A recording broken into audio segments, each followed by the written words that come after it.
nice, and the job they've done is fantastic. And this is what you need. And Ron worked beautifully with Christie and all of the people at Homeland Security, and got it done in how many days? 8 days, a new facility was up and running. So. And is this the model going forward, Mr. President? It can be. I mean, you don't always have land so beautiful and so secure. You have a lot of bodyguards and a lot of cops that are in the form of alligators. You're not dependent so much. But I wouldn't want to run through the Everglades for long. We'll keep people where they're supposed to be. This is a very important thing. We're setting records at the border. You know, we had no people come through this. Zero, no people. But we're going to keep it that way. So Ron did great. Well, look, we thank you, Mr. President. Thanks for your leadership. The border, you did that quicker than we knew you'd do it, but you did it so quick, which is great. But Biden let in how many millions, and you got to take care of them. And so this is one example of state operating this. The feds are approving it, supporting it. We're also going to have 2,000 more at Camp Landing, which is our National Guard site. And we're the only state in the country that mandates our state and local law enforcement to cooperate with ICE. It's made a huge difference. On any given day, Florida constitutes about 20% of all immigration arrests nationwide.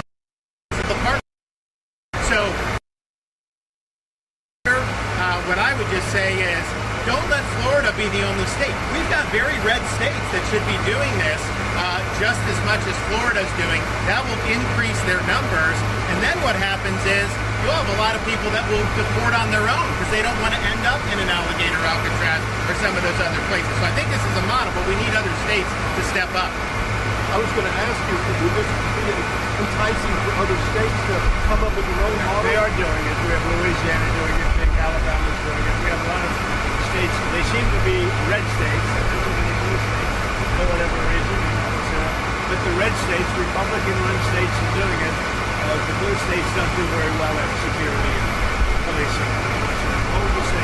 You know, I would say that exactly right. The governor here has been fantastic in forming this partnership with the Department of Homeland Security. We were looking at different contracts with different vendors and thought, why not go straight to our governors and ask them to help us solve this problem? Florida was unique in what they presented to us, and I would ask every other governor to do the exact same thing. This is unique because we can hold individuals here, they can have their hearings, get due process, and then immediately be flown back home to their home countries. And their home countries are welcoming them. They're setting up loans for houses, they've got food assistance, they're helping to facilitate welcoming them home. I just got home from Panama, Costa Rica, Guatemala, Honduras, and they're all excited about getting their individuals back home from the United States. So there's a lot of self-reporting. There is.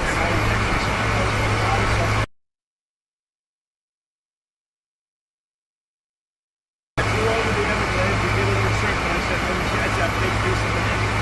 It's 25 minutes to fly up. Is there potential for enlargement or additional facilities? There may be. I mean, I think what we're doing is, because this is an important part of Florida, we're using the existing footprint of this airport. So when you guys go over there, you'll see all the beds, the medical, the galley, everything is on the concrete. We're not using any of the other stuff. Now, as you'll see, there's a lot of concrete, so there very well may be. I know Secretary Noem and her team have said as soon as the president departs, we'll be open to start receiving folks. And so we'll see what the tempo is. We do have the 2,000 in Northeast Florida that will open very soon. So it is possible to do. One of the things I think that is exciting about this is we're offering up our National Guard and other folks in Florida to be deputized to be immigration judges. We're working with the Department of Justice for the approvals. I'm sure Tam will approve. But then I'll have a National Guard judge advocate here. Someone has a notice to appear. Biden would tell them to come back in 3 years and appear. Now you'll be able to appear in like a day or two, so they're not going to be detained hopefully for all that long. We'll have people here in this facility that can make, it's a bureaucracy. The president's got to deal with the bureaucracy. Now that Supreme Court ruling was good because that's going to allow him to be able to exercise Article 2 the way founders intended, but you still have bureaucracy. So we want to cut through that so that we have an efficient operation between Florida and DHS to get the removal of these illegals done.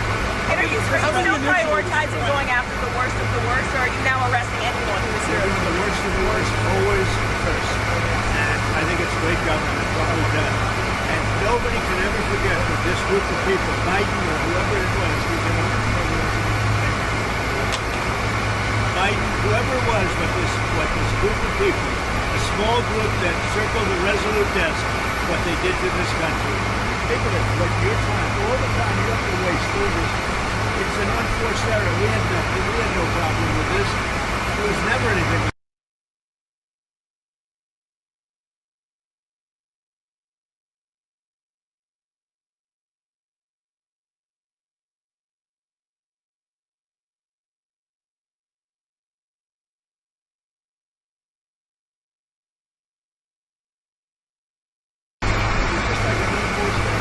Mr. President, 2018, you suggested putting alligators in the Rio Grande to prevent crossings in Texas. Is this a dream come true for you, sir? I was thinking about that. I can say it was meant more as a joke, but the more I thought of it, and they were seriously, they were actually crocodiles. They were crocodiles from Africa. They are a step beyond. But no, that was really meant as a joke, but a lot of people liked it. A lot of people think we should do it. The Senate, it appears, is about to vote on I your hear we're doing beautiful well, bill. Ron. I hear we're doing well. Are you confident this can get I done don't by the know. 4th of July? Let's confident me with your election. We have one vote. I think so. I think it's going to be the greatest bill ever passed. Even for you, as an example, tremendous amount of homeland security. Oh, tremendous amount. It's going to keep the border secure because, you know, we have it secure now. But we need to build more wall. I built almost 600 miles of wall. We need more wall. And all of that's covered in this bill. This bill is amazing for everybody. It's an amazing bill for Florida. They're really great. We've heard the concerns about the Medicaid, though. No, we're not going to be playing with that. An estimated Only 11.8 million Americans could use their The coverage. Are you Democrats breaking have it your wrong. promise? Waste, fraud, and abuse. In fact, if you look at what's gone on, we've gone way back. We take care of Medicaid, we take care of Medicare. They will blow Medicare and Medicaid because they have no idea what they're doing. Just like they don't have any idea what they did on the border, they have no idea. Medicaid is in big trouble with the Democrats. So you can promise anyone who loses their health care coverage that is because of waste, fraud, and abuse. Waste, fraud, only waste, fraud, and abuse, which is what everybody.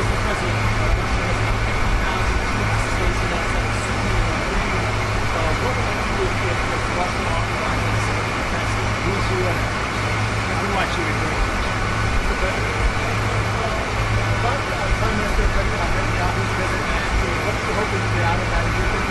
Well, it's going to be a very quick celebration. Great hit. It was a obliteration. It now turns out it wasn't. You know, they demean CNN mostly in the New York Times, fake New York Times. They demean these great soldiers. They went over there 17 hours flying, and they hit bullseye after bullseye after bullseye. It all blew up. Everybody saw it. Then they get back, and CNN said, well, they did okay, but maybe it wasn't. It was beyond obliteration. Nobody can even get down there. The tunnels are busted. Everything flowed really well. It was a total and complete obliteration, and we should celebrate these heroes. And what I'm doing is I'm bringing them on. We're bringing them to Florida or to the White House. I gave you a choice. Mr. President, there's going to be a new bill called Make American Elections Great Again, forcing the U.S. Census Bureau to redo the census to actually get an account of how many Americans prove for citizenship are in our area, in our country, redistricting some of the House districts. Your thoughts on that? Well, I'll speak for both of us. We really like this. I know all about it. We want to bring our elections back. The election in 2020 was rigged, millions and millions of votes. It had to do with COVID and other stuff. It really had to do with their cooking people. The Democrats are very good at cheating the way. And that's why I said too big to do. They tried this one too. But after about 9:02, they gave up too big to rig. Ron would love it. I would love it. Kristen would love it. That's what they have to do. They have to bring it back. And we have to look, Ron, they include anybody that happens to be in your state. Well, California would lose like 5 seats if they did a fair census. And even beyond that, the Biden census gypped Florida of at least one seat. We only got one seat in the last census. Are you trying to tell me that Florida only had one seat in that? We should have had at least two. Texas should have had another one. That could be the difference in the House of Representatives in the majority. So I would love for them to redo the census for 26. My legislature will redistrict those lines. We'll get it to where it's fair. But as it's right now, this country is not fairly apportioned. I've got so many more millions of people in Florida that have representation because of that flawed census. Mr. President, I think it's going to do very well. A lot of people on it's captivating. Everybody wants it. It's going to get in. It's going to pass. And we're going to be very happy. Elon Musk is ripping into this bill again. Are you concerned the Republicans are going to be swayed by Musk and his money? No, I don't think so. I think what's going to happen is Doge is going to look at Musk. And if Doge looks at Musk, we're going to say, unfortunately. Thank you very much, everybody. I don't think you should be playing that game. Thank you, Mr. President. Thank you very much, everybody. Thank you for having me.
1, 2, 3, 4, 5.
my first day.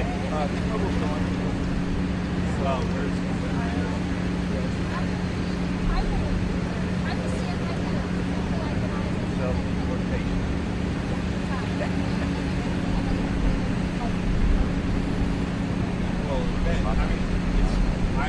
we get any further away? I feel like the 400 was a good call. I was a little worried about it, but now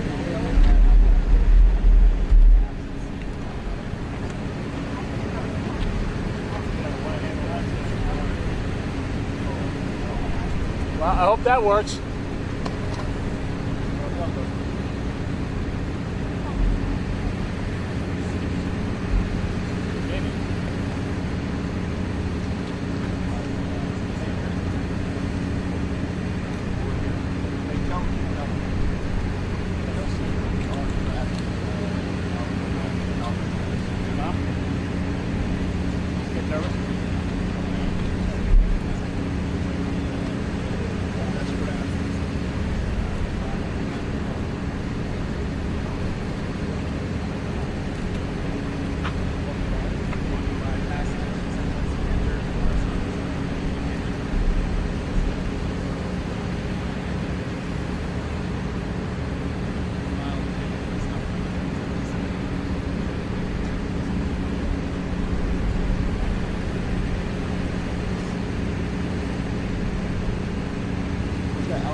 driving?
again?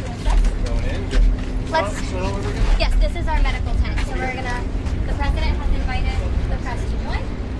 This was on the schedule, right? Yes. Yes, this was the scheduled stuff. Hour, yeah.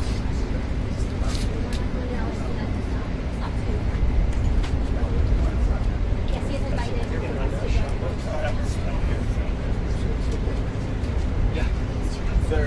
We're checking on that right now. Madison, do you mind taking back to give John?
If everyone could please step to the side right here. Thank you very much. Stay down, please. Stay down. So, I thought this was so professional and so well done that you should come and look at it as opposed to standing around and not knowing where we are. And we're just taking tours through the areas where they stay and the areas where the medical is. And they've really done, between Christy and Ron and the whole group, it's really government working together. And congratulations to you. I want you to see it as opposed to waiting for us and then say, how was it? Right? It really is pretty amazing. Did they take the vote yet? How's the vote doing? I would normally be home waiting for the vote. Yes, we would. Or be in Congress, but I wanted to come down. I hear the vote's going to be good. You'll let me know. You'll let me know. I will let you know Have when they the taken president. it? What's that? They're taking it. I don't think they're taking it yet. Not concluded, but they are Boy, taking it. wouldn't that be an upset, huh? Are you confident that this can get through the House? And is there Yeah. any wiggle room on your July 4th? It's the greatest tax cut in the history of our country. And if it doesn't pass, it's the biggest tax increase in the history of our country. That alone, 68% increase as opposed to a massive cut. It's the biggest tax cut in the history of our country, and everybody gets it. Mr. President and Madam Secretary, CNN yesterday pushed an app that lets you track where ICE agents are. Tom Homan was saying that perhaps CNN should be prosecuted for that. That's instructional enforcement. Your response? Yeah, we're working with the Department of Justice to see if we can prosecute them for that, because what they're doing is actively encouraging people to avoid law enforcement activities, operations, and we're going to actually go after them and prosecute them with a partnership with FAM if we can, because what they're doing we believe is illegal. And they may be prosecuted also for having given false reports on the attack in Iran. They've given totally false reports. It's totally obliterated, and our people have to be celebrated. Not come home and say, what do you mean we didn't hit the target? We hit the target perfect. You know, the pilots came home and they said we hit the target perfect. So they may be very well prosecuted for that. What they did there we think is totally illegal. Okay, let's go. Follow us. Good on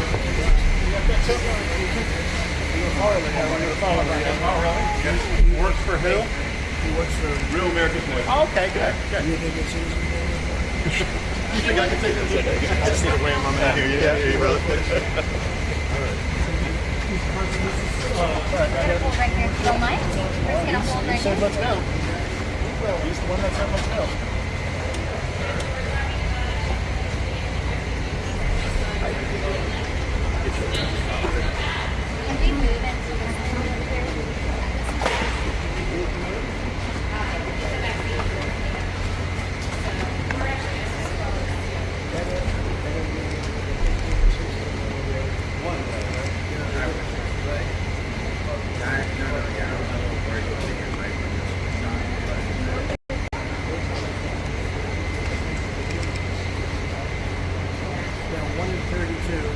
versus 1 in 20,000 So it's one thing, 1 in 20,000 20 years ago. Now it's 1 in 16 in California. 1 in 16. Not being that. Something. I didn't bother. Where's the seagull?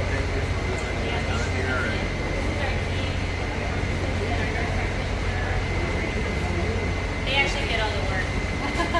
Nice to meet you. Thank you guys for doing this. You got how many days to do it? This is day 9. 24 hours. I was reluctant. This is like a monoclonal antibody. Here's what we do all day long.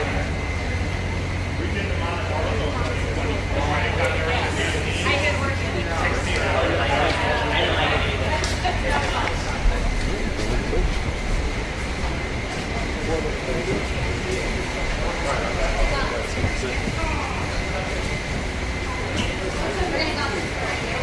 It's really good. Oh, okay, we're going outside. Watch your step, please. Okay, let's try to be.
Right this way. Okay. Thank you, Fred. There you have it. Going. Come on, guys. Run, Fred.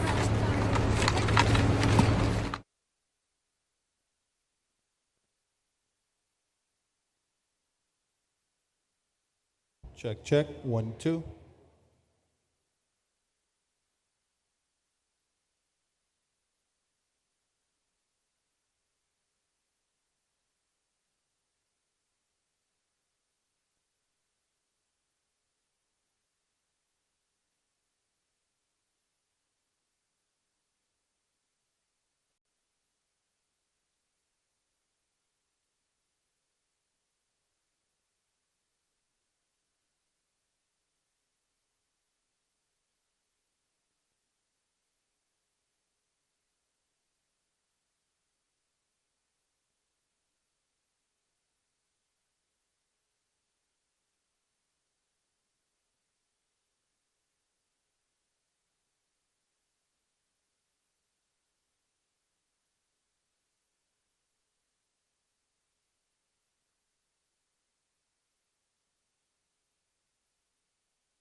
towards me, or just straight back, as a matter of fact, not towards me, but straight back.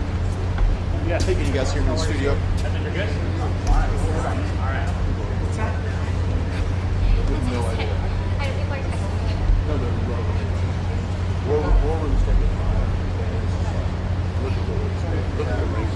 Look at the people. Is he? What's that? Oh, he's loving it. The staff, he's just calling outside. Everyone just stand by. They love it.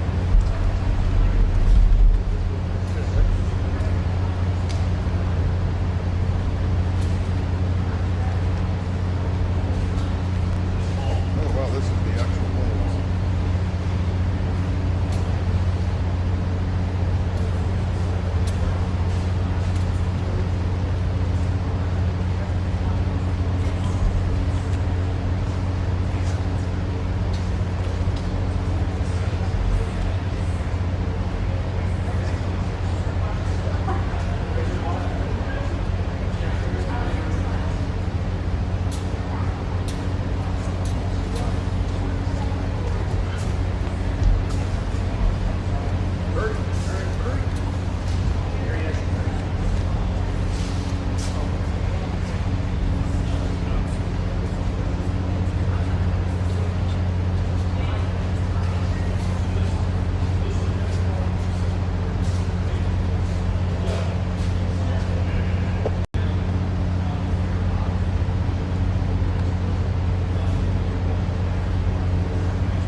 His state is a disaster, and he doesn't do this. Well, they have the original Alcatraz, so you guys could approve him being able to set one of these up over there. I'm sure the secretary would be happy to do that and provide some.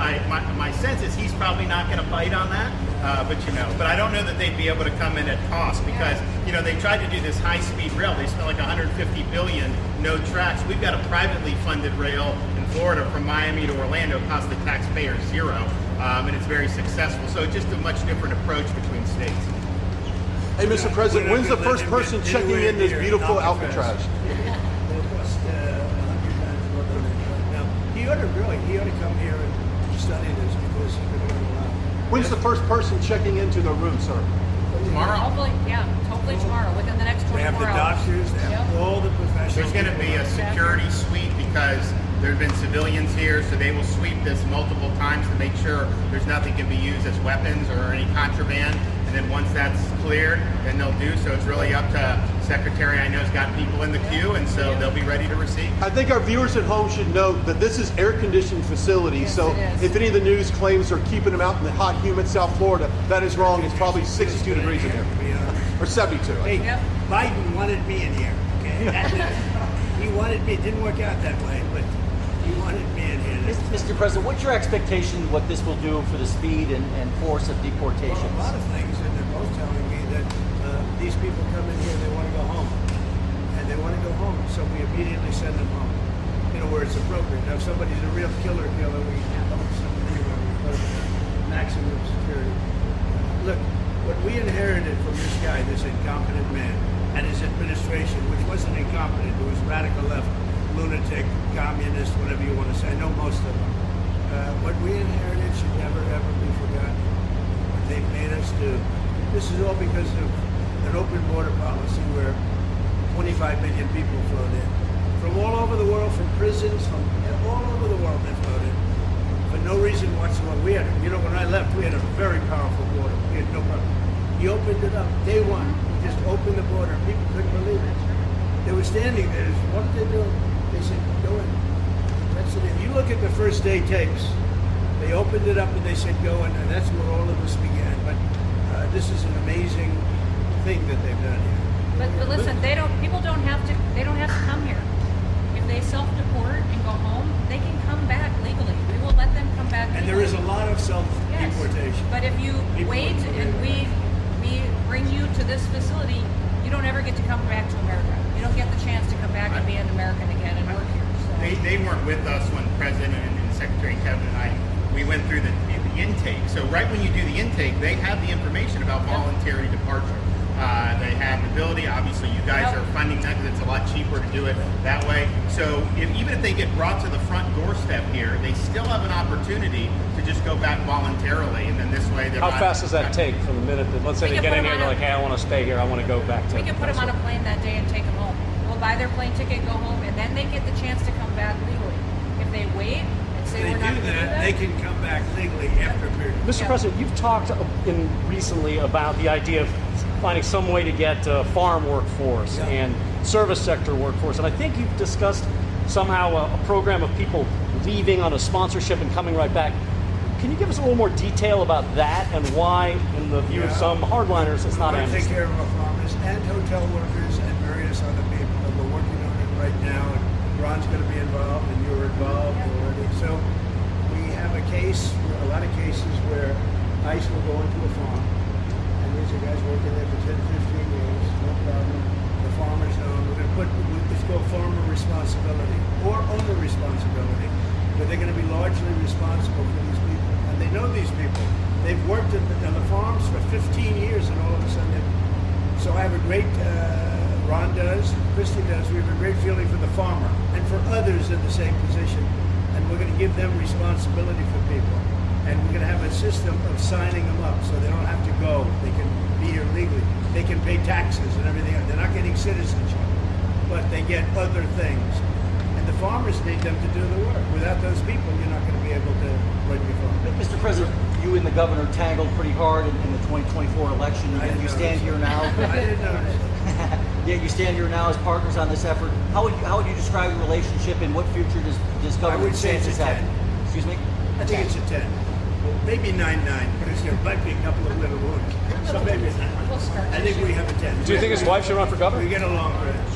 So Casey DeSantis run for governor? The thing about it is, I endorsed him immediately in January 2024. I raised one of his PACs millions and millions of dollars. And obviously, we saved him a lot of money in Florida because Florida was a deep red state. He didn't even have to do a rally in Florida, whereas 2016 and 20, this was like ground zero. And so we've been really happy to do that. And then we've worked very well on this and other issues with Florida. And you can call him at any time, and he wants to be helpful for governors. I mean, I can tell you that. We did Hurricane Helene last year. You didn't hear from the president at the time then, but with President Trump, we know immediately. You just make the phone call. Can we ask a Gaza follow-up question? I'm sorry, like another thing you inherited. How firm are you going to be with Netanyahu about ending the war in Gaza? Very firm, but he wants it to. I He's coming here next week. He wants to end it too. We had a tremendous success with Iran. They weren't happy. Somebody said, when are you going to sign? I said, sign? They are so bombed out. Did you see the report issued this morning? The place was decimated. It'll be years before anybody even gets down there. So that's not a priority, but we'll have a report and we'll have whatever we want. We'll get whatever we want from Iran. And I think, and I hope they will have a good, they have massive sanctions right now, biting sanctions. It's going to be very hard for them to do anything with those sanctions. And I look forward to maybe there'll be a time when we get along with them and they can rebuild their country. But is there a point where you tell Netanyahu, like, you've got to end this now, you got to strike a deal? Well, he wants to. I can tell you he wants to, and I think we'll have it. I think we'll have a deal next week. Thank you. That's what I think. Mr. President, do you intend to announce your pick for successor to Jay Powell earlier than say, or as early as say this summer or this fall? Will I do something about who it's going to be? Yes. I don't know. Hey, she'd be a good candidate. I do. She'd be a good candidate. Anybody would be better than Jay Powell. No, he's causing us a fortune because he keeps the rate way up. I think it's Trump derangement syndrome personally. But, we have a very strong country. We're the strongest country. Look, our country right now is at a level that we haven't seen for 40, 50 years. What we're doing now is nobody's seen anything like it. I told you, I was in the Middle East. The King of Saudi Arabia said to me very strongly, he said, you know what? A year ago you had a dead country. Now you have the hottest country in the world. We do. We have the hottest country in the world. Thank you very much. I was going to say Syria. We'll be seeing it over the next What about construction and other industries? Also, those type of industries. Kilmar Brego Garcia, the first to make here.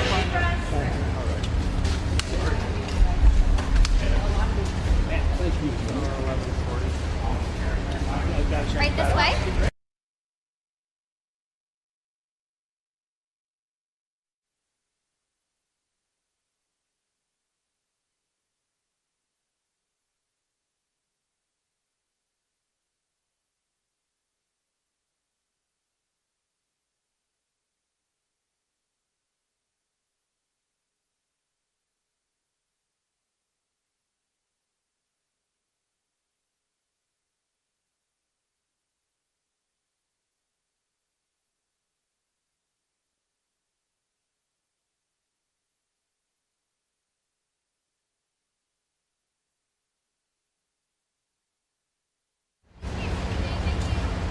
Guys, come on.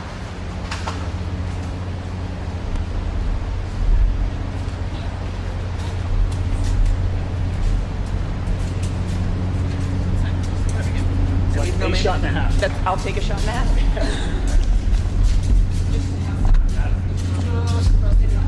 Yeah.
Ladies and gentlemen, please welcome the 45th and 47th President of the United States, Donald J. Trump.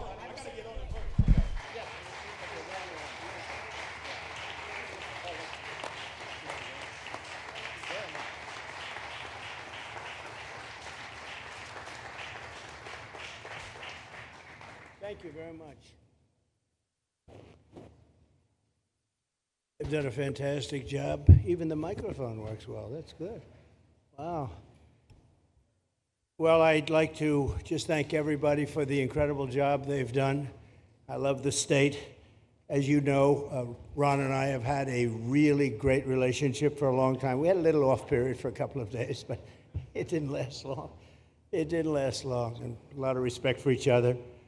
And it's a great honor to be deep in Florida, the Florida Everglades, to open America's newest migrant detention center. It's incredibly built, and you're seeing that yourself. That's why I said, let the press join us on our walk so they can see what's happening.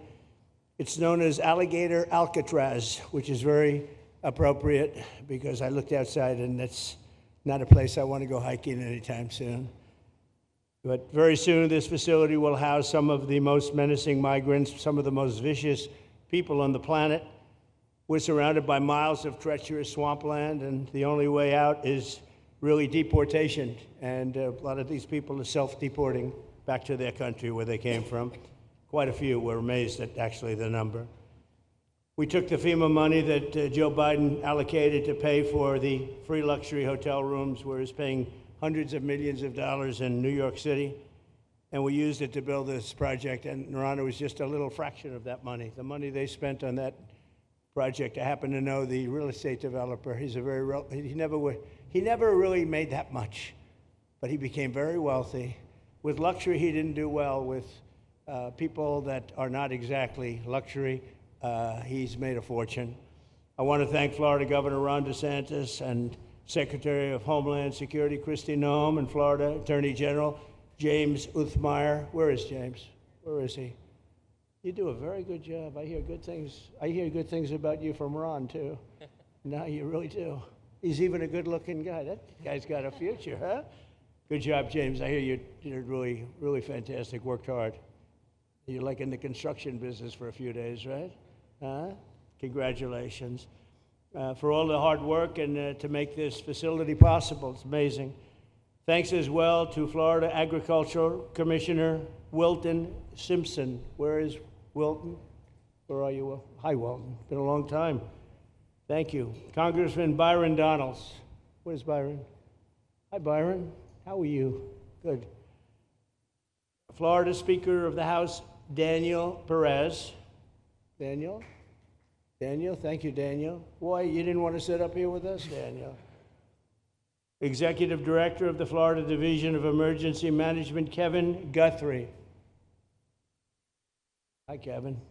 Good job. Acting Director of ICE, Todd Lyons. Todd, great job.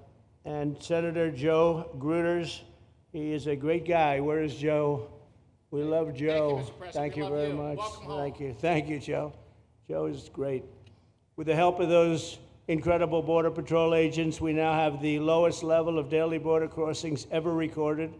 As you know, last month, the month of May, just got released 2 days ago, the number of illegal aliens into the United States was zero. Zero. Even I find that hard to believe. That somebody must have gotten in, I think. I don't know, but they say zero. And the people that count them are radical left Democrats.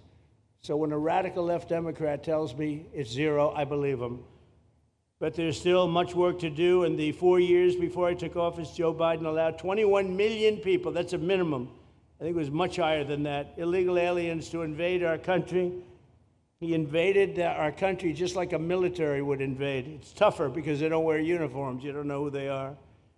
More than the populations of New York City, Los Angeles, Chicago, Houston, Phoenix, and Philadelphia combined. That's what came into our country from prisons, from mental institutions, from street gangs, drug dealers. It's disgusting. This enormous country-destroying invasion has swamped communities nationwide with massive crime, crippling costs, and burdens far beyond what any nation could withstand. No nation could withstand what we did. And we're in the process of doing it, but we have some great people doing it now, and you see them up here with me. But it's, I'd call it like an unforced era. It's sort of like men and women sports. It's sort of like transgender for everybody. How could they have done this to our country? And we're never going to forget it. Last year, 15% of all the hotel rooms in New York City were used to house illegal aliens at costs that they never got for luxury. They never got this much for luxury people coming in from the wealthiest places on earth.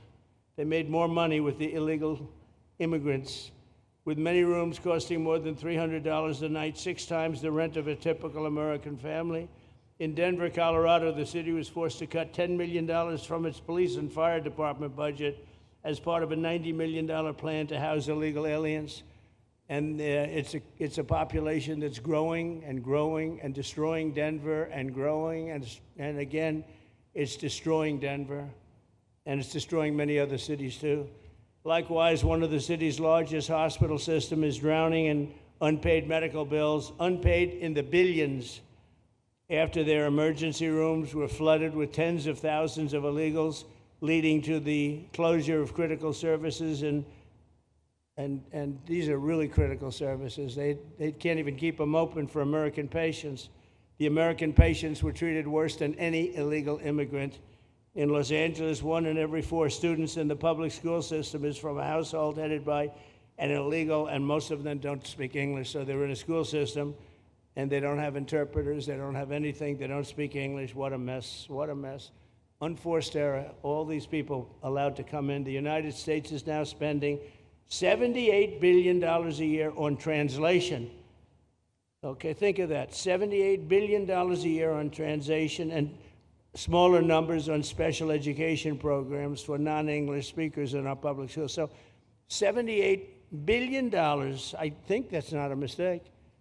I would say $1 million maybe, hundreds of thousands of dollars, $78 billion, Joe, on translators and non-English speaking work. Federal government, the Justice Department, it's more than twice the cost of maintaining the United States Justice Department, what we're spending on translation and other things to help. In total, the average illegal alien costs American taxpayers an estimated $70,000. That's each, $70,000. I think that number is even low. If you care about balancing the budget, the single most impactful step we can take is to fully reverse the Biden migration invasion. One of the worst invasions we've ever had. We've never had an invasion like this. We've had invasions, but we've taken care of them. We've never had an invasion like this, and it's with us. And we have some very bad people out there looking to do big harm. That's why the One Big Beautiful Bill includes funding for 3,000 new Border Patrol officers and 10,000 new ICE agents. And I've gotten to know the Border Patrol and ICE very well. Unlike Kamala, she was the border czar, but she never saw the border. She never made one phone call. She was some border czar. She would have been some president. Probably would have been slightly better than Biden, though. I had to run against both of them, you know? The one guy, it's like a fighter. You knock out the one guy who's doing badly, then they put somebody else in, but fortunately she was a stiff also. Otherwise, I would have been very angry. I would have been extremely angry. The heroes of ICE will also help round up and remove members of the savage drug cartels which are coming back into our country. And we got them out. Now some of them came back in. We just got them out again, and that's going to be a vicious cycle. But these are foreign gangs. They're horrendous people, killers, that have infiltrated our territory, including 8 which we have designated as foreign terrorist organizations, which gives us a lot more power for speed and getting them out much easier. And we had a great court victory, as you know, on Friday that allows us to do what we have to do from the Supreme Court of the United States. In 5 months, my administration has already arrested over 2,700 members of the murderous Venezuelan gang known as Tren de Aragua, including a pack of these sadistic animals arrested last month with over 280 guns, and these are guns of the latest caliber. These are guns that were made over the last period of less than a year, getting brand new guns. the latest and the greatest. Every day, our brave law enforcement officers are hunting down and deporting migrant criminals who have committed heinous crimes, including more than 13,000 murderers. 11,888 to be exact, but I'd probably say the 13,000 is right also. Think of it, 11,888, and more than half of them, they committed more than one murder. So, Ron, many of them are out of here already, but it's still it's a hell of a number to be confronted with. Just this year, ICE agents in Miami have apprehended illegals with arrests for murder, kidnapping, rape, child sexual abuse, and arson, people of the worst order. We're getting these monsters out of the United States, out of Florida, out of all the places that they're in.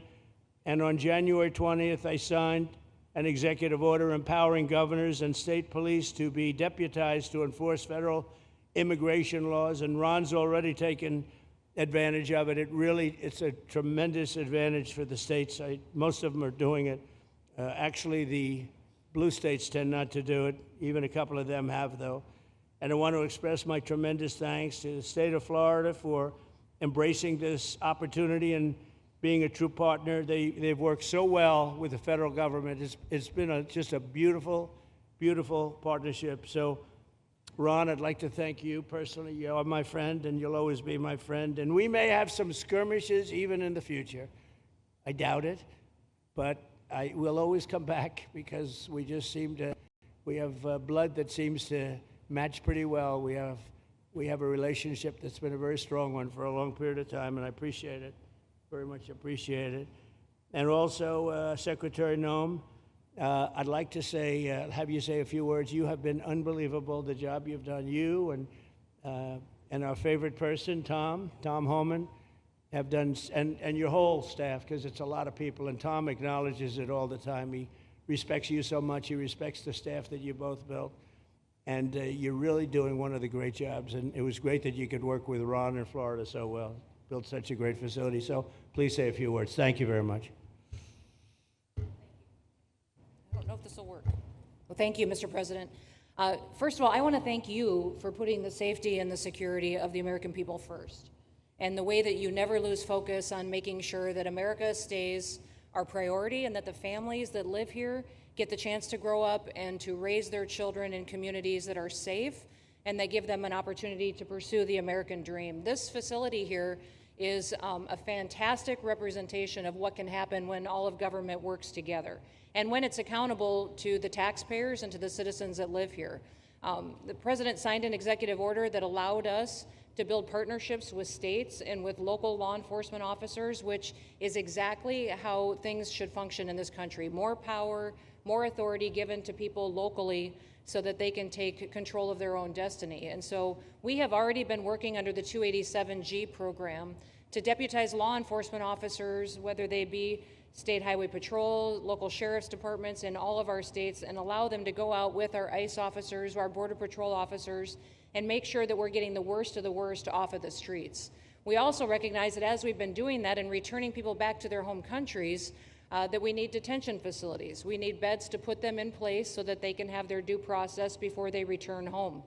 And this facility is exactly what I want every single governor in this country to consider doing with us.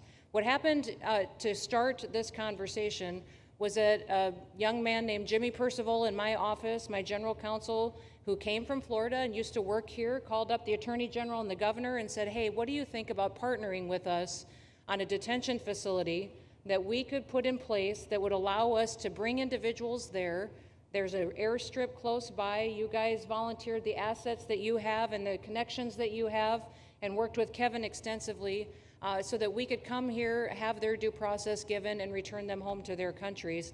And in 8 days, this facility has been stood up. And I want everybody to recognize that detention facilities that ICE adheres to is a higher standard than is required at state levels, at local Department of Corrections facilities, sheriff's offices. This is a state-of-the-art facility, air-conditioned, isolated, though, for security purposes, which is very helpful. And I appreciate so many people being willing to work together to make a project like this happen. Right here on this location, we'll have about 3,000 beds. Other location will have another 2,000 beds that will allow us to bring individuals across the country that we are bringing in and incarcerating for violating our laws, and immediately get them out of the country as soon as we possibly can. It's exactly what we need to be perpetuating in other states. And what I would say is, I want all of you to notice these flyers that we've got, is that everybody who sees these flyers or anybody who sees these news clips should know you can still go home on your own.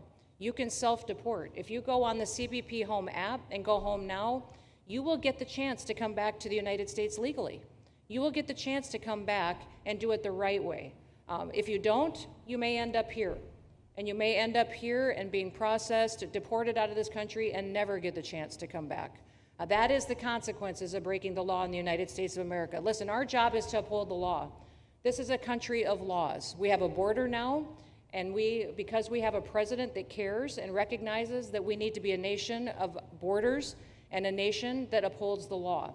If you break the law, there's consequences. We will deport you, and you will never get to be a United States citizen. You'll never even get to come back here and work and to pursue the American dream. But if you decide you want to go home now, go home, and we'll help facilitate it. We'll buy your plane ticket. We'll get you there. In fact, I just got back from Panama, Costa Rica, Guatemala, Honduras. Those countries are excited to get their citizens home. They're setting up programs to loan them money to buy houses when they get there, help them with food assistance, get their children educated, scholarships. They want their citizens that are living here in the United States illegally to come home and to be a part of their economy and help their countries grow. So this is a win-win for everyone, and I just want to end, Mr. President, by thanking our law enforcement officers, by thanking our ICE officers and our Border Patrol officers for what they do every day. They are out on the streets, and violence against them has increased over 500% since Trump has gone back into the White House, because he's upholding the law and because a bunch of liberals, socialists, and Marxists are out there lying about what President Trump is doing. President Trump is upholding freedom by what he is doing. The freedom to live safely in this country and to do things legally and to have justice. And because those liberals, and I'm calling out you, CNN, I'm calling you out because you lie every single day about what these operations are.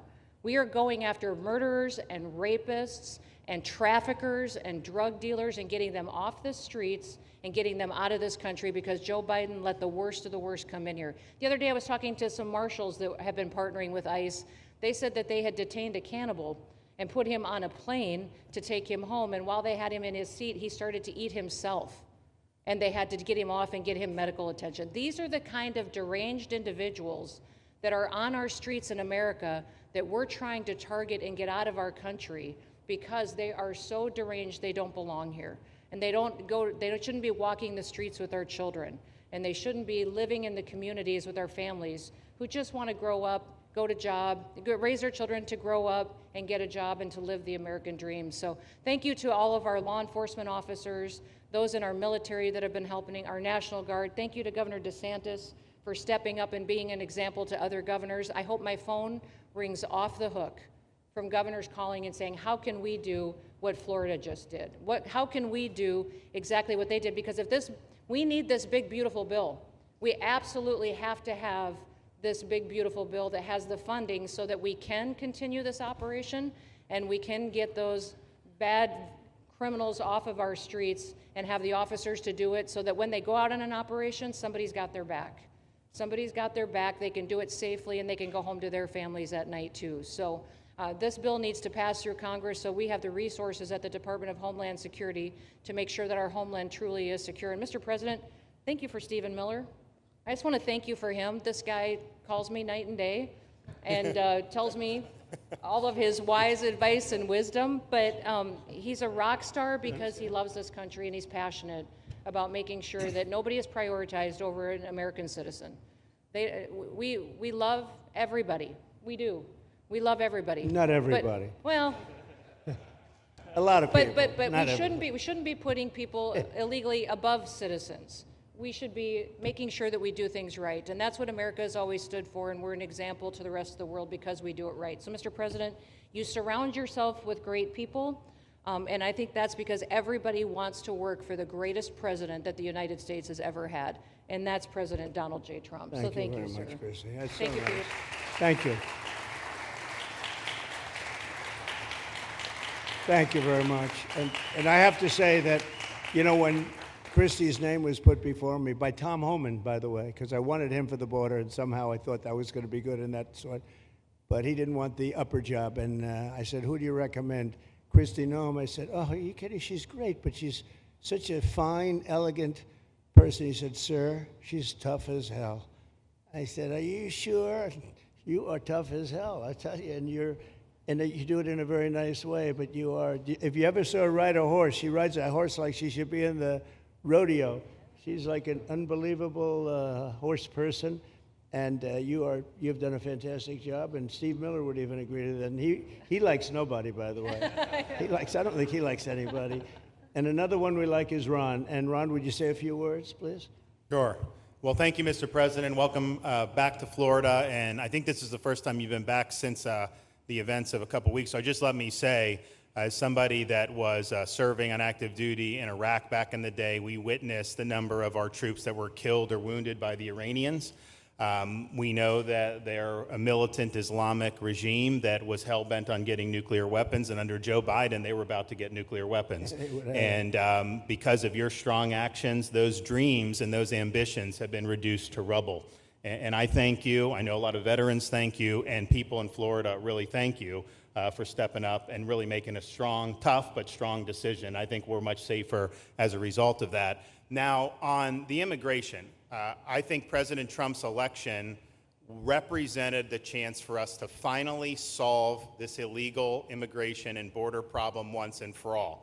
I knew he was going to do the border, although he did it very quickly and very thoroughly. I think that no one can say that that's been anything but a spectacular success. But then we have the issue of Biden let in how many millions of people? And you had millions that had been in over decades previous to that. You can't have a country if you don't have respect for the rule of law. You can't have a country if foreigners get to decide who comes in. No, we, the American people, make that decision, who's allowed or not allowed to come into our country. We've seen Europe be overrun by open borders, so we're not going to let that happen here. So when the president got elected, I knew that the states had an important role to play in facilitating this really, really historic mission.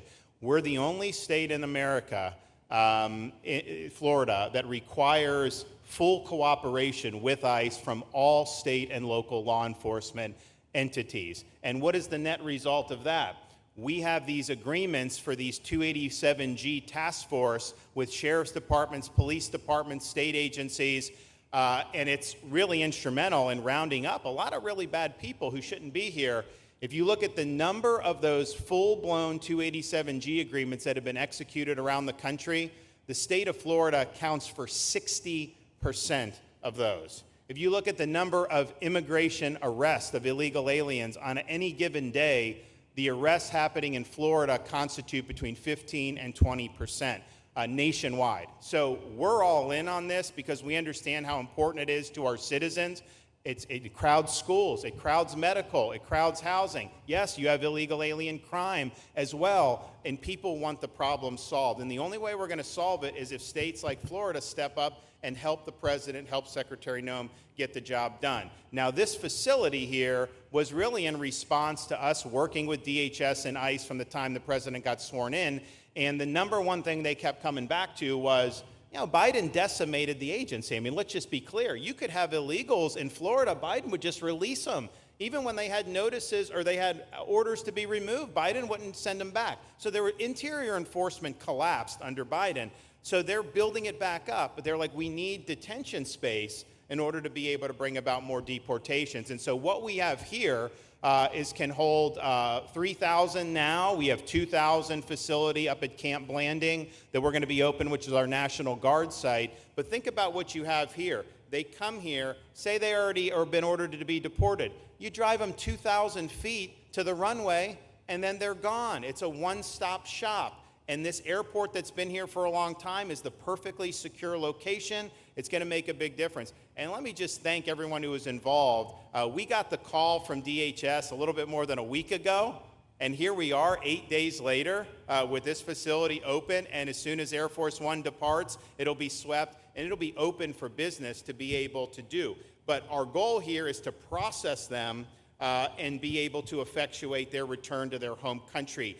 This is the opposite of what they were doing in New York by just putting them up in a hotel and then just letting them stay there indefinitely. No, we want to be able to send back. And when you walk into the processing, the President and I, Secretary Noem, Kevin Guthrie, walk through that initial intake, the first thing you see is information on how to go home on your own. Why would you want to come through Alligator Alcatraz if you can just go home on your own? I think a lot of people are going to make that decision. So you're going to have a lot of deportations that are going to be done by the administration, but I think you're going to have a lot of voluntary as well. So this is a force multiplier for the President's efforts. I would just say and echo what Secretary Noem says.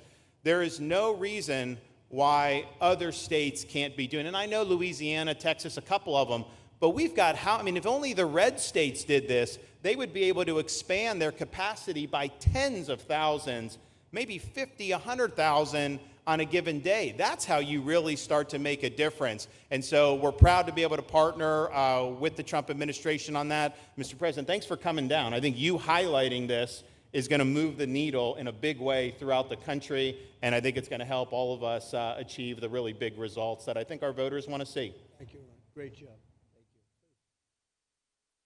Thank you. Thanks, Ron. Thank you, Mr. President, for the opportunity. My name is Kevin Guthrie. I'm the Executive Director of the Florida Division of Emergency Management. And I'd also like to thank President Trump and the Department of Homeland Security Secretary Noem for joining us here today and for their continued support. I want to thank first by thanking the man to my right, and that's Governor Ron DeSantis, whose bold leadership and swift action made this project possible. Make no mistake, this facility would not be standing here without the President, the Secretary, and the Governor's vision and determination to uphold the rule of law. Florida is and will always be a law and order state. Even before the President took office, the Governor made it clear that illegal immigration would not be tolerated in the state of Florida. When the President and the Secretary asked Florida to help, the Governor empowered our state and private partners to work collaboratively and deliver real results on a rapid timeline. The Florida Division of Emergency Management is best known for leading the nation in hurricane response and other natural disasters. We understand how to act fast without bureaucracy in the face of any emergency. Our teams built roads in 8 hours, bridges in 3 days, base camps in 72 hours, and full causeways in 2 weeks. Getting things done quickly, efficiently, and correctly is at the core of our mission. We simply just want to be the best at what we do in the nation. When the Governor called me, and we answered, and we were proud to bring our logistical expertise to the table.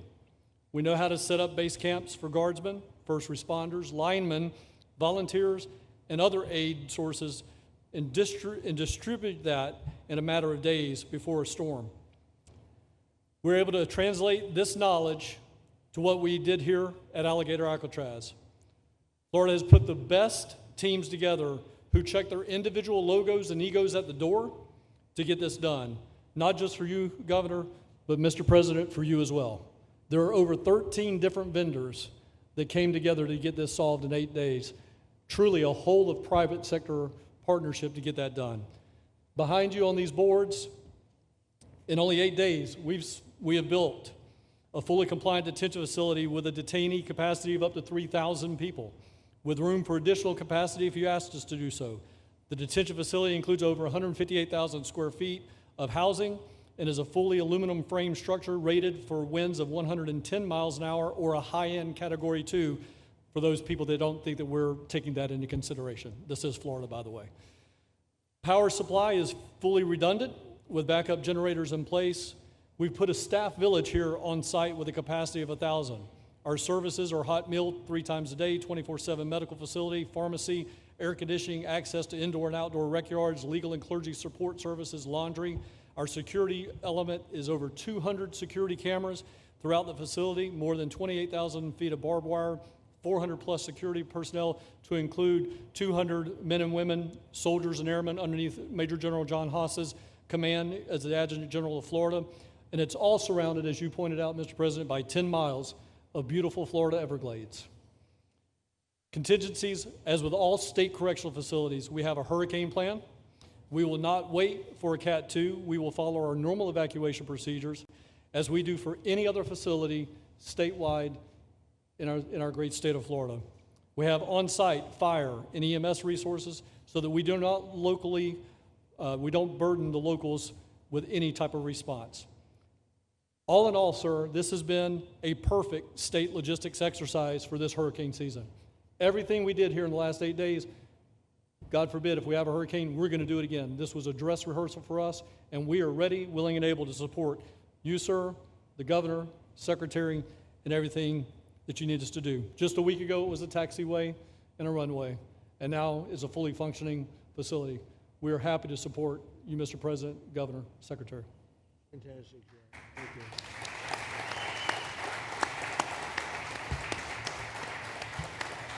Byron, please.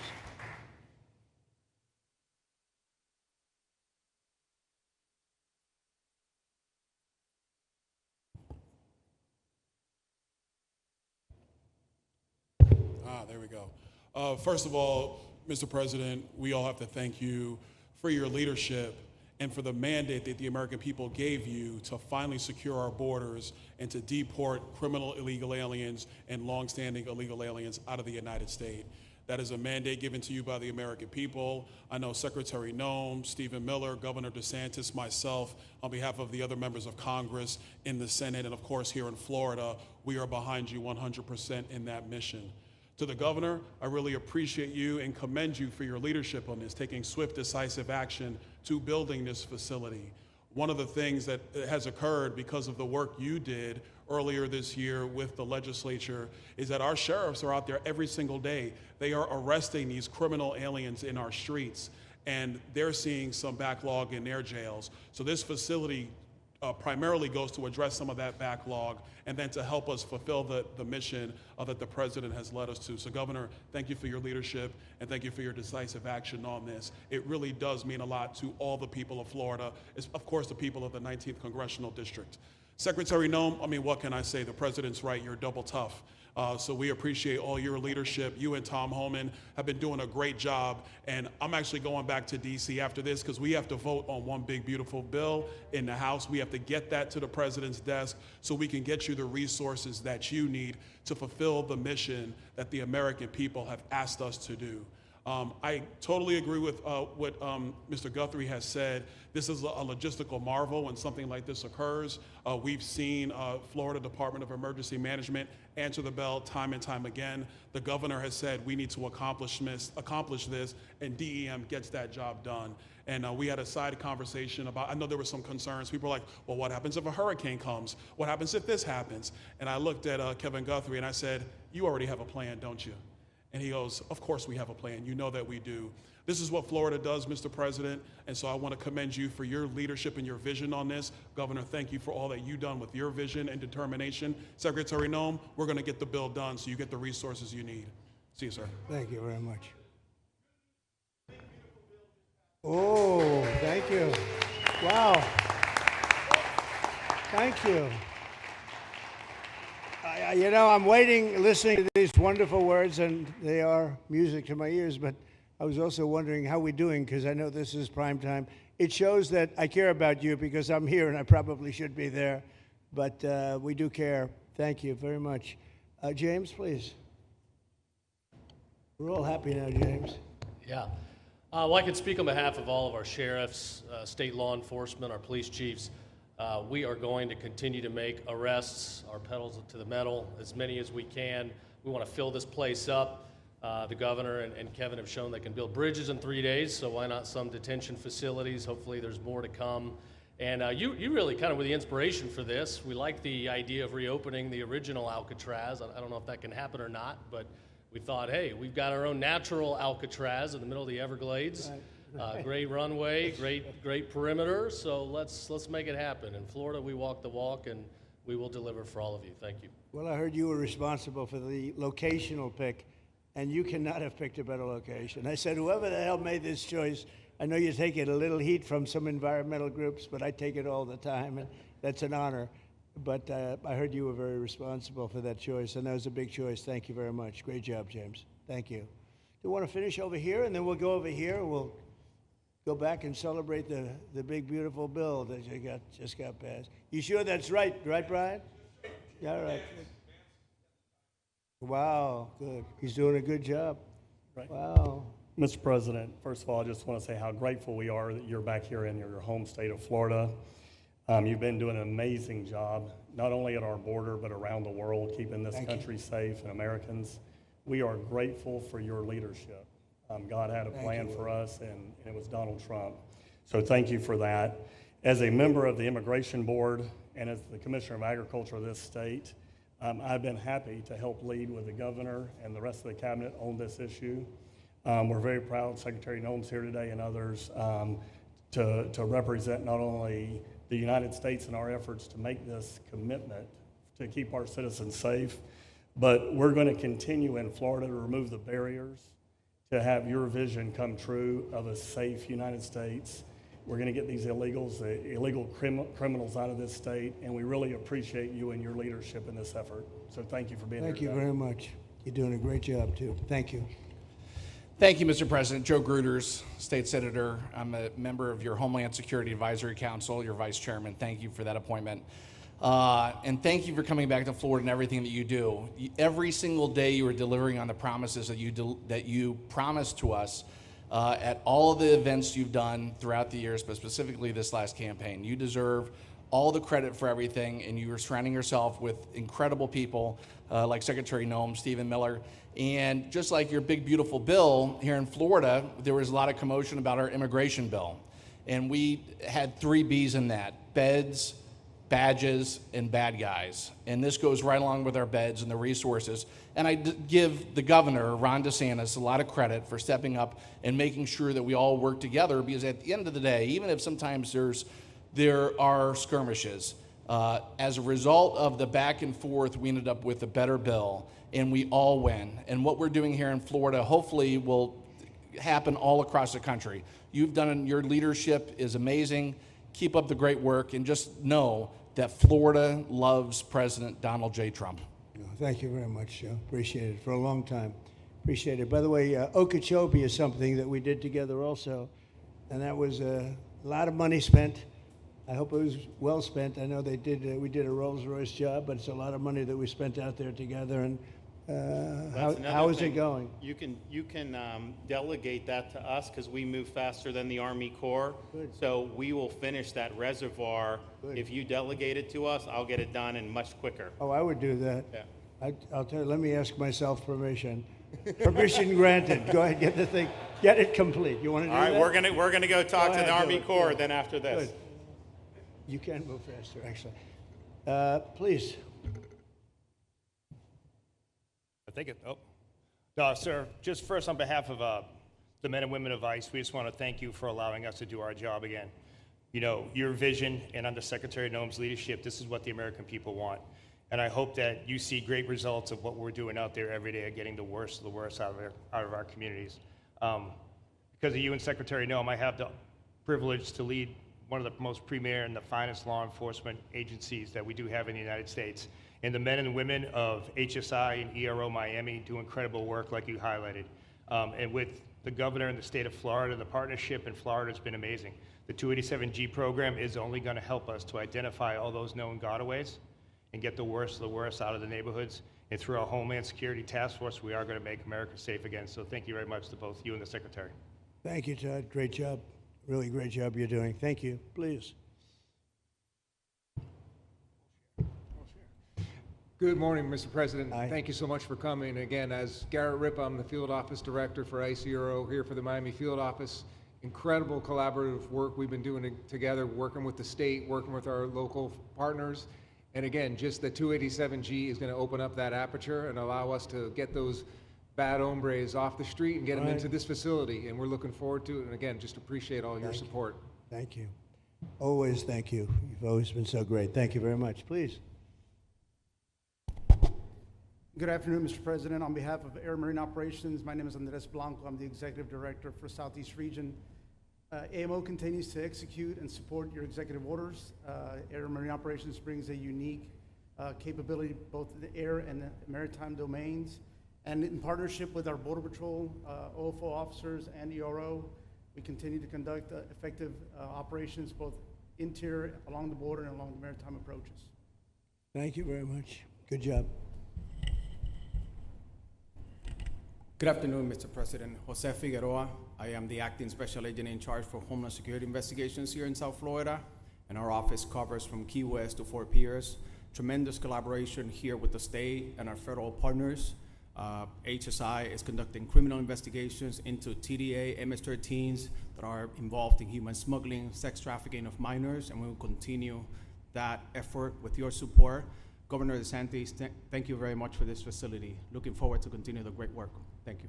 Thank you very much. Steve, would you like to say something? Our star. Thank you, Mr. President. I just want to say on a personal note, getting to watch what you've done over the last 5 months to deliver on a 50-year hope and dream of the American people to secure the border. When President Trump came into office on January 20th, the United States had endured the largest wave of illegal immigration in human history. Not just American history, human history. And within just a few days, President Trump, through his strength, leadership, diplomacy, and vision, achieved the most secure border anyone in the world has ever seen. When we recently went overseas to the NATO summit, I had senior staff in foreign governments come up to me and ask me how he achieved the Trump miracle on his border and could that be replicated in their countries. For individuals who don't work in this space, to have 0 successful illegal entries in an entire month should be an impossible achievement. There's a 2,000-mile border with one of the poorest countries in the world, and you have open travel from 150 countries into Central America and South America. There are 2 billion people in the world that would economically benefit from illegally coming to the United States. And through the deployment of the military, through the deployment of novel legal and diplomatic tools, through the building of physical infrastructure, through the empowering of ICE and Border Patrol, and the entire federal law enforcement apparatus, President Trump achieved absolute border security. And now, once this legislation is passed, he will be able to make that with those resources permanent. Watching what you've done, sir, has been one of the honors of a lifetime. I'm proud to be able to play any role in it. And what President Trump is going to achieve next with the resources in this bill will make America safer, stronger, freer, more sovereign, and more prosperous than it has ever been before. Thank you, sir. Thank you, Steve. Oh. Thank you. And the bill is going to be great for Ron. It's going to be great for Florida, too. A lot of set-asides for Florida, some of the things that you wanted to do. And so it's great news to hear that it was approved. Do you want to take a few questions, Ron? We'll take a few questions from these. Yeah, please, go ahead. Yeah. Thank you, Mr. President. Given the likelihood of the One Big Beautiful Bill passing, and we look forward to the success of this facility here, how many more facilities like this do you feel that the country needs in order to enact your agenda of mass deportations? Well, I think we'd like to see them in many states, really, many states. This one, I know Ron's doing a second one, at least a second one, and probably a couple of more. And, you know, at some point, they might morph into a system where you're going to keep it for a long time. You know, it's not that far away from jails that take years to build, and money is spent and wasted. And, you know, like the railway that they have in California that costs like 40 times more than it was supposed to cost. The same things happens with prisons. You look at this in a short period of time, Ron, James, and some of the people that really worked on it along with our people, they did this in less than a week. And you look at it, it's incredible. The incredible thing is picking the site, because the site was one of the most natural sites. It might be as good as the real Alcatraz site. You know, it could be. Well, that's a spooky one too, isn't it? That's a tough site. But so I think it could last as long as they want to have it. I mean, you may morph this into, you know, your prison system, frankly, which I know you always need, unfortunately. I'd like to say, you know, a little controversial, but I couldn't care less. We have a lot of bad criminals that came into this country, and they came in stupidly. It was an unforced error. It was an incompetent president that allowed it to happen. It was an auto pen maybe that allowed it to happen, and it did happen. But we also have a lot of bad people that have been here for a long time, people that whack people over the head with a baseball bat from behind when they're not looking and kill them, people that knife you when you're walking down the street. They're not new to our country. They're old to our country. Many of them were born in our country. I think we ought to get them the hell out of here too. You want to know the truth. So maybe that'll be the next job that we'll work on together. But I think getting them out, we forget about them. We had some bad accidents in New York, and they're not accidents. They were done very much on purpose. People being pushed into a subway just before it arrives, going 40 miles an hour. And they're 10 feet away from where the thing is, to get pushed right into the face of the subway train, get whacked and killed. And these are sick people. I'd like to get them out of here too. Yeah, please, go ahead. White shirt, glasses. Julio Rosas, Blaze Media, sir.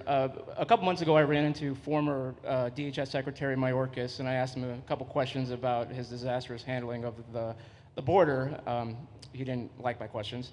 But the number one question that I heard from people in responding to my video was, why hasn't he been arrested yet? Obviously, you guys are cleaning up the mess that was made deliberately for the past 4 years, and so people want accountability. It's great to see that the border is secured, and it's great to see the state level cooperation. But I guess I would ask you, why hasn't he been held accountable, or anybody really? Well, pardons were given out by to many people, and they shouldn't have been given out. Like the Unselect Committee of Political Thugs was given a pardon because they destroyed all of the information from 2 years of hearings, and they should be arrested, but they were given pardons. Was he given a pardon, Mayorkas? Was he not? I don't believe so. Well, sir. I'd take a look at that one, because what he did is it's beyond incompetence. Something had to be done. Now, with that being said, he took orders from other people, and he was really doing the orders. And you could say he was very loyal to them, because it must have been very hard for him to stand up and sit up and talk about what he allowed to happen to this country and be serious about it. So he was given orders. If he wasn't given a pardon, I could see looking at that. In fact, why don't you take a look at it, Kristen? He was impeached, but yeah, it was just a fake impeachment. It was a fake impeachment. Why don't you take a look at it? I think he was so bad. They were all so bad. Look, it was the worst president in the history of our country. We've had some bad ones, but he was the worst president. But somebody told Mayorkas to do that, and he followed orders, but that doesn't necessarily hold him harmless. So take a look at it. It's a very good question, actually. Thank you. Yeah, please. Go ahead. Mr. President, you and the Secretary have both said that many people have self-deported since you came back into office. Yeah. How many is many, and has the rate gone up? How do you see the tempo of that moving forward going on?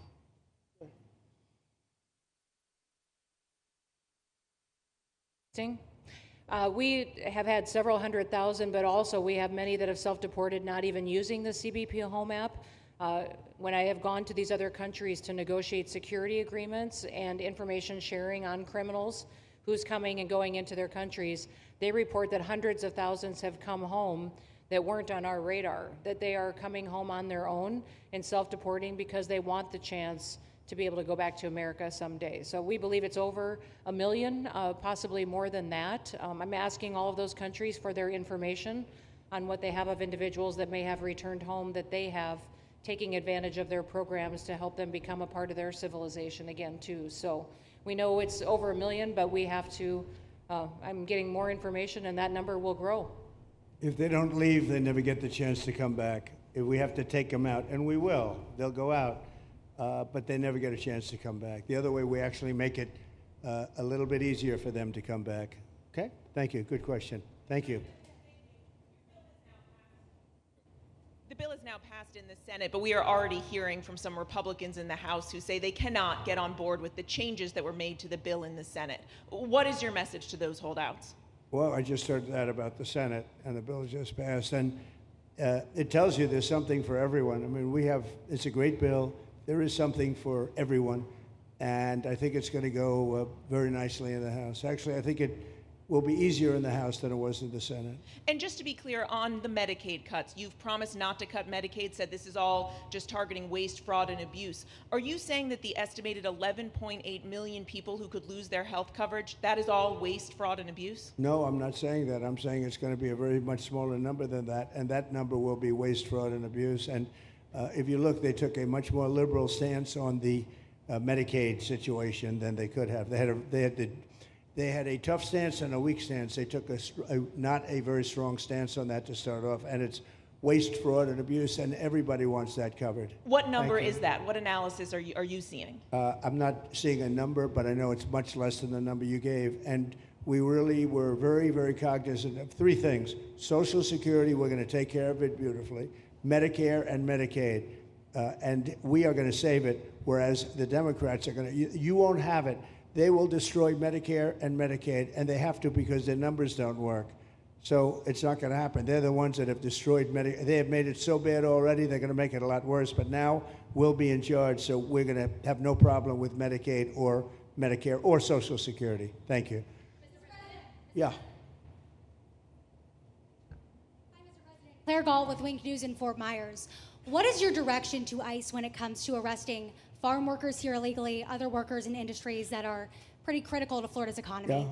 Well, we're very much cognizant of that, and as you know, I won the farmers by 92%, and I'm not going to be abandoning my farmers. We were strong on the borders, but we're also strong for the farmers and for others in the hotel industry, et cetera. You know, we have similar situations, and Christy and I, and we'll be working with Ron and a lot of the states.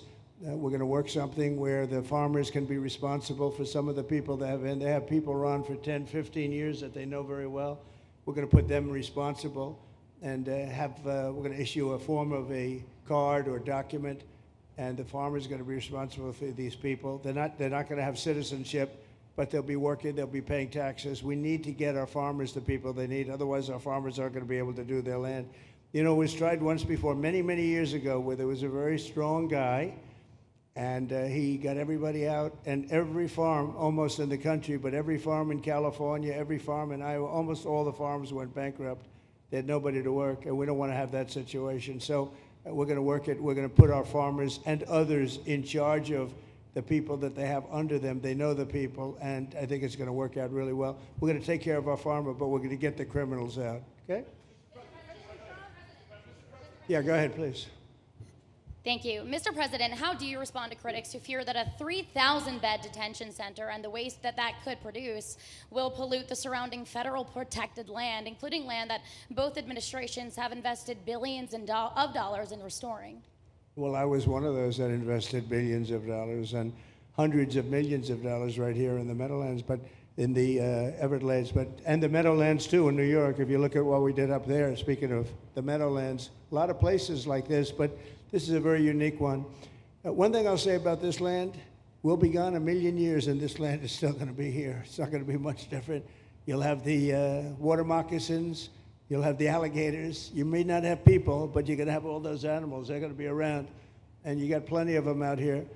I think it was a brilliant choice, and I think almost anybody in his or her right mind would say this was a brilliant choice. I give the governor a lot of credit for using this piece of land. And in addition to that, it's on top of something that was already developed. It's an airport. You know, you have the runways, you have so it's already been developed. So it's not like you're dropping dirt right into the thing. There was zero movement of that. That was done many years ago because the airport's very old, but it was an abandoned railroad, an abandoned airport.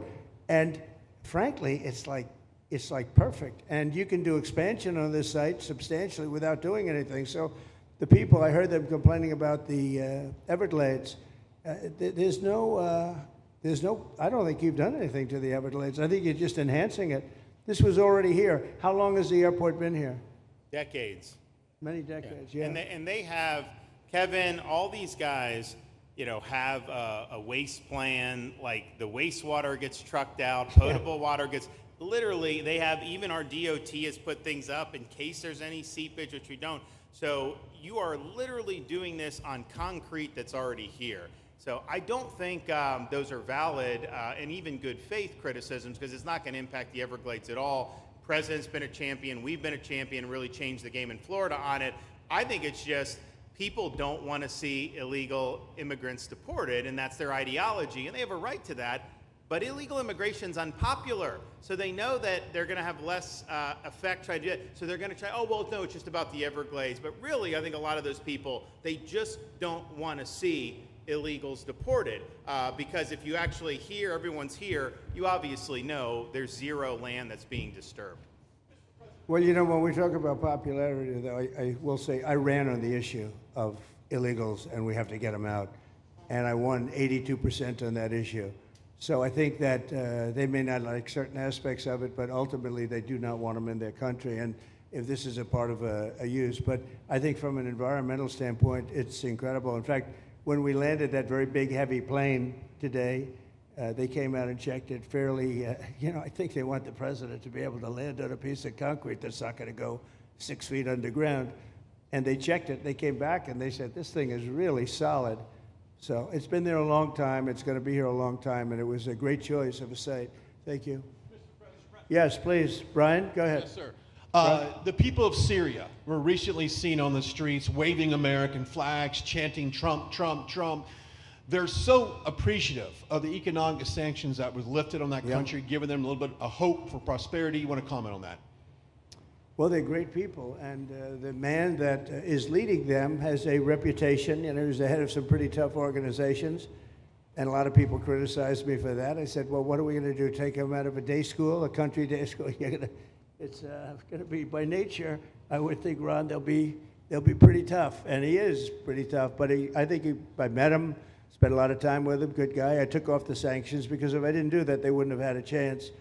And Syria has a chance. The people are great. They work hard. They're very smart. It used to be a place of professionals, accountants and lawyers and doctors and high academic credentials in that part of the world. And I think it's going to work out great. I took off the sanctions, and they were very appreciative. They were shocked, but they were very appreciative. We're giving them a chance at survival. With the sanctions, it couldn't have worked. Thank you. Mr. President, your beloved New York City may well be led by a communist soon, Zorhan Mandami, who in his nomination speech said he will defy ICE and will not allow ICE to arrest criminal aliens in New York City. Your message to communist Zorhan Mandami? Well, then we'll have to arrest him. Look, we don't need a communist in this country, but if we have one, I'm going to be watching over him very carefully on behalf of the nation. We send him money. We send him all the things that he needs to run a government. And by the way, they get about 3 times what you get, Ron. If you look at the per capita, Florida gets 1/3 of what New York gets in terms of the numbers. Why don't you give us those numbers? Yeah, well, because that's what we should send him. Yeah, well, like sometimes people say Florida gets more because they count Social Security recipients, but that's not money to the state. Those are seniors that live here. If they moved to North Carolina, you could count it there. So it has no interaction with the state government. They get more in the city and state governments than we get. Right, substantially. We're going to be watching that very carefully, and a lot of people are saying he's here illegally. We're going to look at everything, and ideally. He's going to turn out to be much less than a communist. But right now, he's a communist. That's not a socialist. I've always said, we will not have socialism in this country. In the speeches, I said, well, what? They skipped socialism. And you got a lot of them like that. And you see AOC, she's out there with her, bad IQ. She's out there ranting and raving about how wonderful he is. And look, so far he's winning. He still has a race to win, but so far he's winning, and he has an advantage as a Democrat in New York City. I was there a long time ago, and it was a long time since a Republican won the city, but you would think that a Republican would be able to win. Or you have a good independent running, Mayor Adams, who's a very good person. I helped him out a little bit. He had a problem, and he was unfairly hurt over this question. He made a statement to the effect that this is terrible. New York City can't have all these immigrants come in, and like he was indicted the following day. And I said, that was a phony indictment, and it was a phony indictment. That was a Biden indictment. I said, don't feel bad. I got indicted 5 times every time you opened your mouth. That was a bad group. That was a very dangerous group, I will tell you. These were not nice people. That was the only thing they could do. They had no policy. They had no skill. They had no anything. But they were very good at that. They were vicious, vicious, horrible people. Thank you very much. Yeah, please go ahead. Anna Giratelli with Washington Examiner. Governor DeSantis has proposed using National Guard, deputizing them as immigration judges to get through this massive backlog of people in the immigration court. Would you be open to that? Yes, he has my approval. Okay. That wasn't too hard to get, was it, Ron? He didn't even have to ask me, James. You didn't even need James to ask me. He has my approval, okay? Good. I also like what he's doing in Okeechobee. He has my approval for that, too. I don't know how we work that out, but we'll work it out. We'll follow up.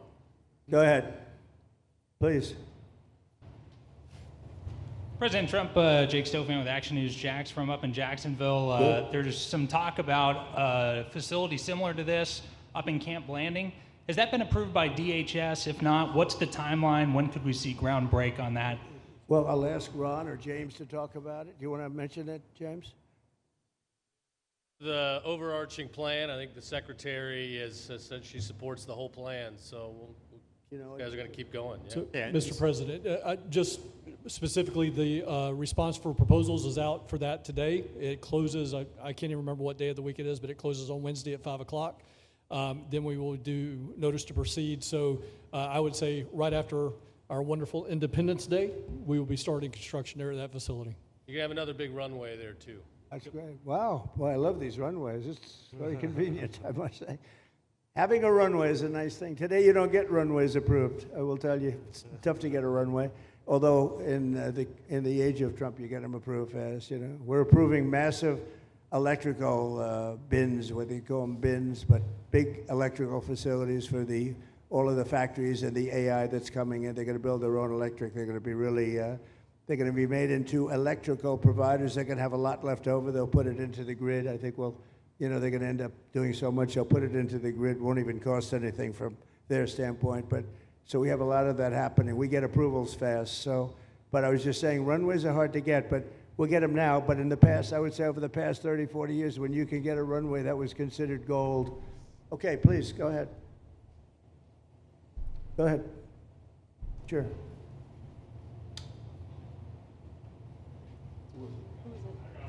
Okay, go ahead. Yes. President Trump, Laverne McGee, News 6, Orlando. You have fulfilled several campaign promises, along with the help of Governor Ron DeSantis. What is the next campaign promise that you plan to fulfill to the American people? So, we have turned this country around in less than 6 months. And when I was away, and I was telling Ron, I was telling some others, I've said it a little publicly, I guess, but I met a lot of very important people. The King of Saudi Arabia, I was there 2 weeks ago, and Qatar, the leader of Qatar, who's great, and the leader of UAE, who's great. These are very substantial people, very smart people, and good people. And all three of them said essentially the same thing, along with many other people, because I just left NATO. NATO's we took it up to 5%. Nobody can believe that one run. That would be hard, but nobody believes that, what happened in NATO, over $1 trillion a year from like nothing. It was an honor. But every leader said that a year ago, this country was dead. They had no confidence in the United. They really felt it was a dead country, and it was some bad things were going to happen. But they used the term, it was a dead country, and now they said you have the hottest country anywhere in the world. We're the hottest country in the world right now. And we turned it around fast. I thought it would take longer than this. We turned it around fast. Some of it was psychology, and we had to know how good we were. But others was getting rid of rules, regulations, and all of the things that I got rid of already. I signed more executive orders than anybody in history, times like 3 or 4. And I got rid of just one. I got rid of the other night. You buy a house, they have a faucet in the house, Joe, and the faucet, the water doesn't come out. They have a restrictor. You can't, in areas where you have so much water, they don't know what to do with it. You have a shower head, the shower doesn't, you think it's not working. It is working. The water's dripping out. And that's no good for me. I like this hair nice and, I like that hair nice and wet. You have to stand in the shower for 20 minutes before you get the soap out of your hair. And I put a thing in, and it sounds funny, but it's really not. It's horrible. And when you wash your hands, you turn on the faucet, no water comes out. You're washing, the water barely comes out. So this was done by crazy people. And I wrote it all off and got it approved in Congress so that they can't just change it, because I did it in my first term. Everyone was so happy.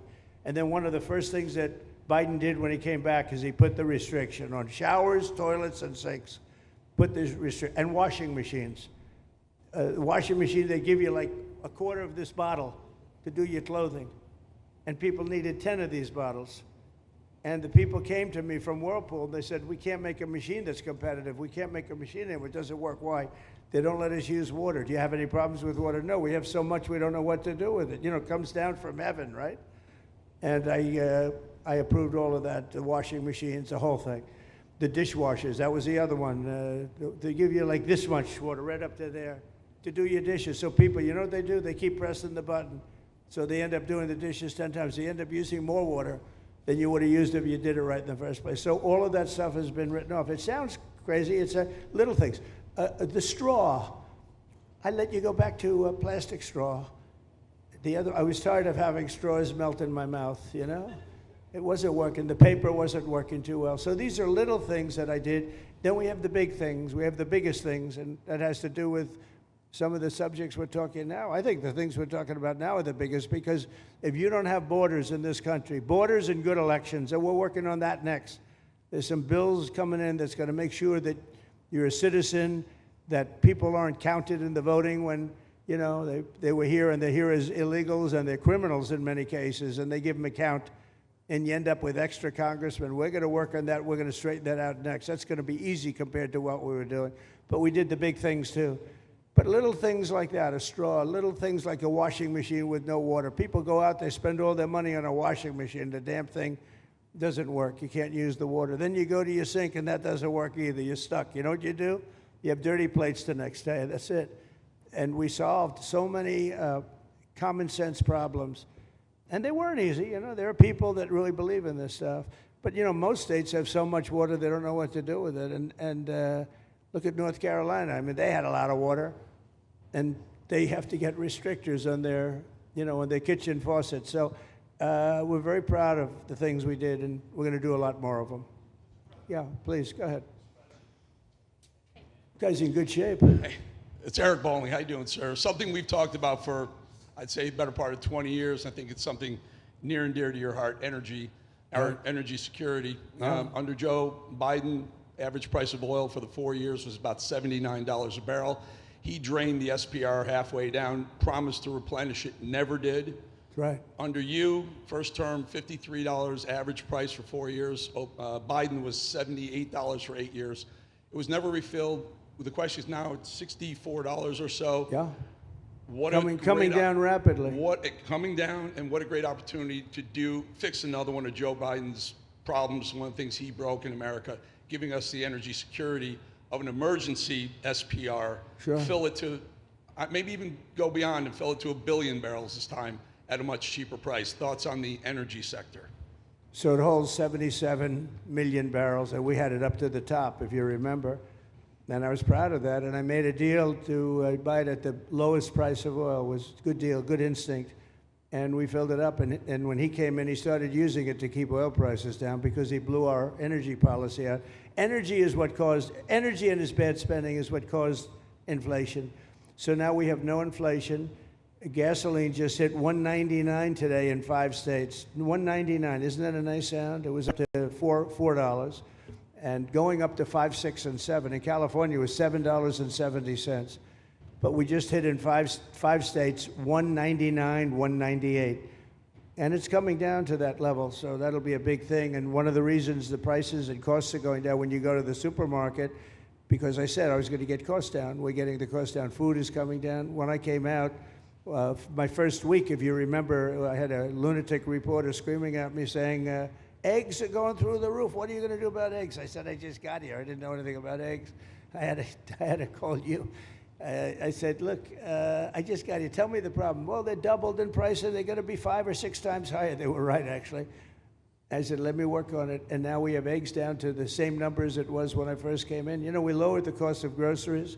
A simple word like that, groceries, it was like almost a strange word. I hadn't heard the word in so long. But what could be more beautiful than the word grocery? And we have the prices way down. We have the energy way down. Energy brought the groceries down, if you want to know the truth. And, you know, so we think we're going to get it lower, and we're going to fill up the it's called the Strategic National Reserves.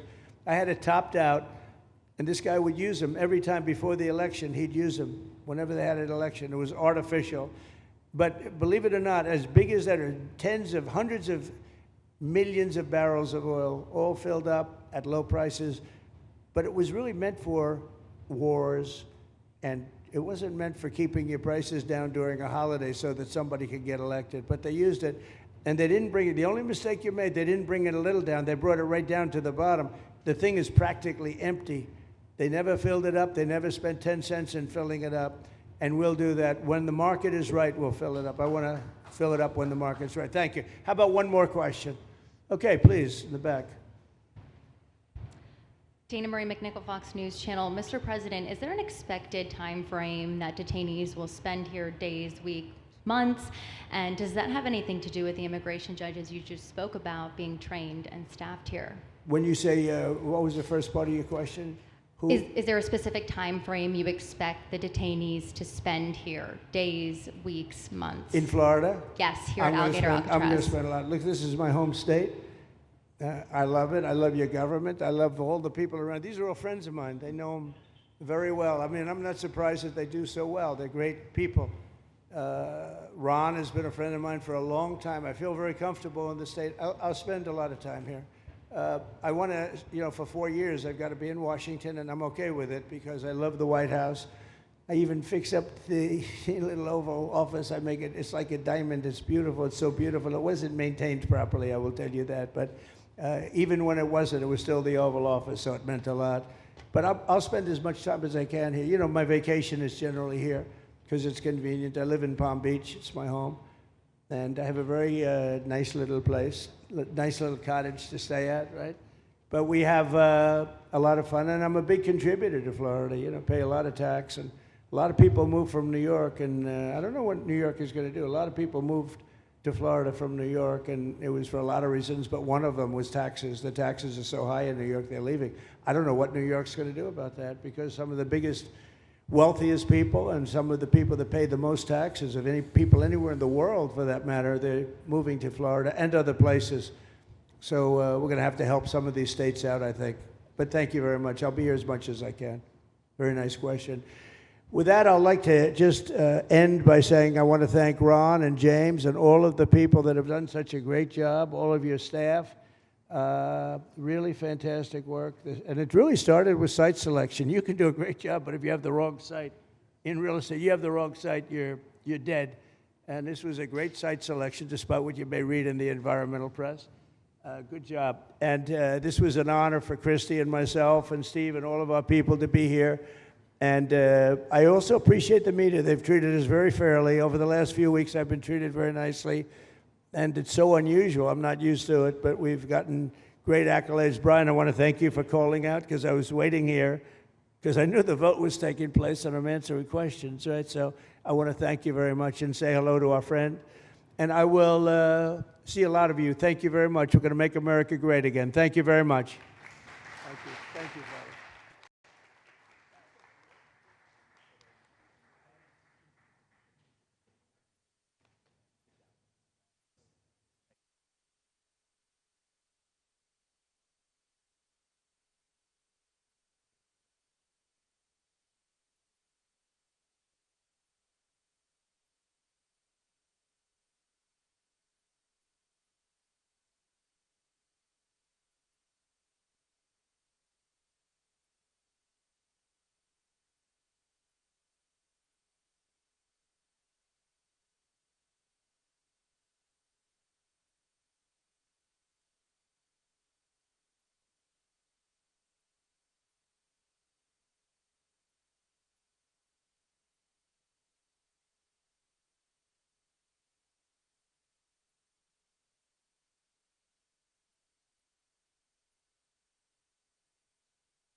Have you talked to any of the Republican holdouts, Mr. President?